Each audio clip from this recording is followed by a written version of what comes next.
7 વર્ષની સબરી હતી ને 70 વર્ષની થઈ સાહેબ.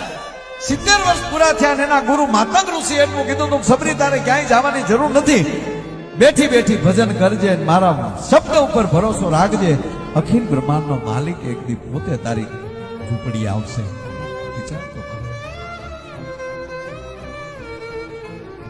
60 વર્ષથી 63 વર્ષથી જેના નામનું ભજન, અને પછી તો અજંપો થઈ ગયેલો સાહેબ. રાતે એ સબરી સૂતી હોય કુટિયામાં અને એમાં કોઈ પ્રાણી નીકળે અને કઈ અવાજ આવે તો ઝબકીને જાગી જાતી ને કહેતી કોણ?